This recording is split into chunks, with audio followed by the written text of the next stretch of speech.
Praise the Lord. प्रभु के नाम की स्तुति हो। आज हम पढ़ेंगे एस्तेर 8वां अध्याय। उसी दिन राजा श्रेयस ने यहूदियों के विरोधी हामान का घरबार एस्तेर रानी को दे दिया और मोर्देके राजा के सामने आया, क्योंकि एस्तेर ने राजा को बताया था कि उससे उसका क्या नाता था। तब राजा ने अपनी वह अंगूठी जो उसने हामान से ले ली थी उतार कर मोर्देके को दे दी, और एस्तेर ने मोर्देके को हामान के घरबार पर अधिकारी नियुक्त कर दिया। फिर एस्तेर दूसरी बार राजा से बोली और उसके पांव पर गिर आंसू बहा बहा कर उससे गिड़गिड़ा कर विनती की कि अगागी हामान की बुराई और यहूदियों की हानि की उसकी युक्ति निष्फल की जाए। तब राजा ने एस्तेर की और सोने का राजदंड बढ़ाया। तब एस्तेर उठकर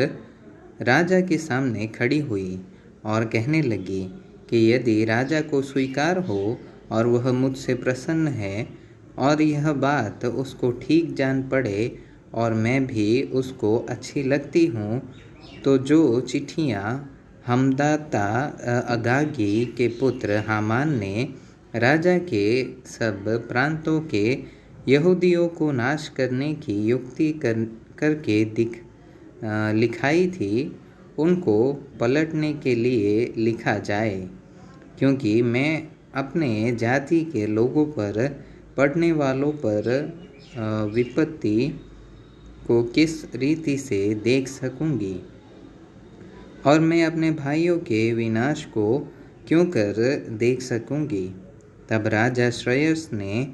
एस्तेर रानी से और मोर्देके यहूदी से कहा, मैं हामान का घरबार तो एस्तेर को दे चुका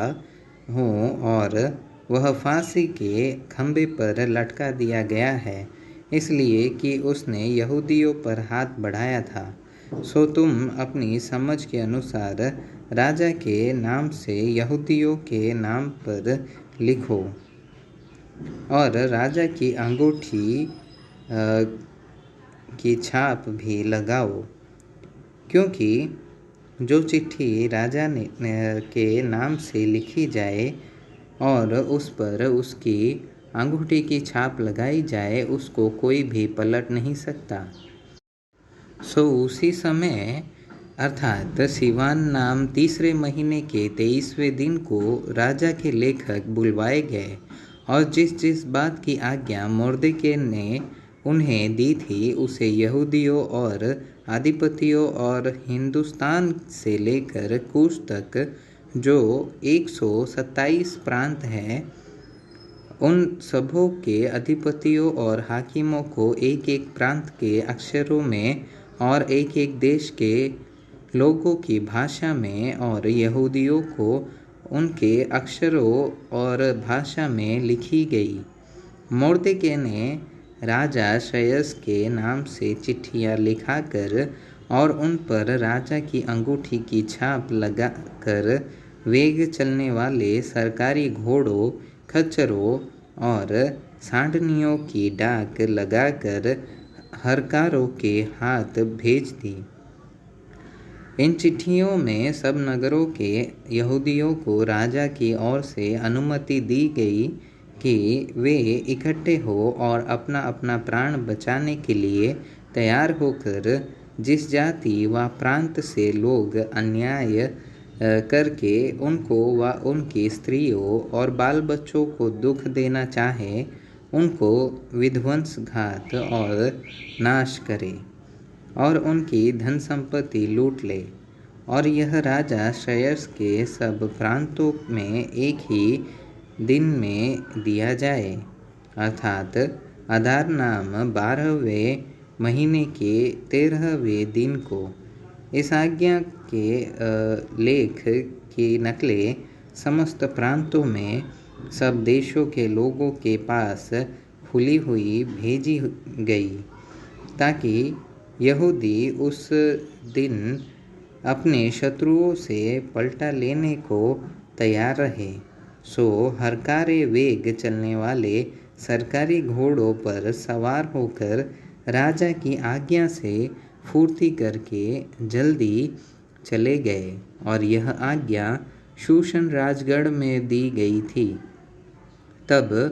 मोर्ते के नीले और श्वेत रंग के राजकीय वस्त्र पहने और सिर पर सोने का मुकुट, बड़ा मुकुट धरे हुए और सूक्ष्म सन और बैंगनी रंग का बागा पहने हुए राजा के सम्मुख से निकला और शूशन नगर के लोग आनंद के मारे ललकार उठे और यहूदियों को आनंद और हर्ष हुआ और उनकी बड़ी प्रतिष्ठा हुई। और जिस जिस प्रांत और जिस जिस नगर में जहाँ कहीं राजा की आज्ञा और नियम पहुँचे वहाँ वहाँ यहूदियों को आनंद और हर्ष हुआ और उन्होंने जेवनार करके उस दिन को खुशी का दिन माना। और उस दिन के लोगों में से बहुत लोग यहूदी बन गए, क्योंकि उनके मन में यहूदियों का डर समा गया था।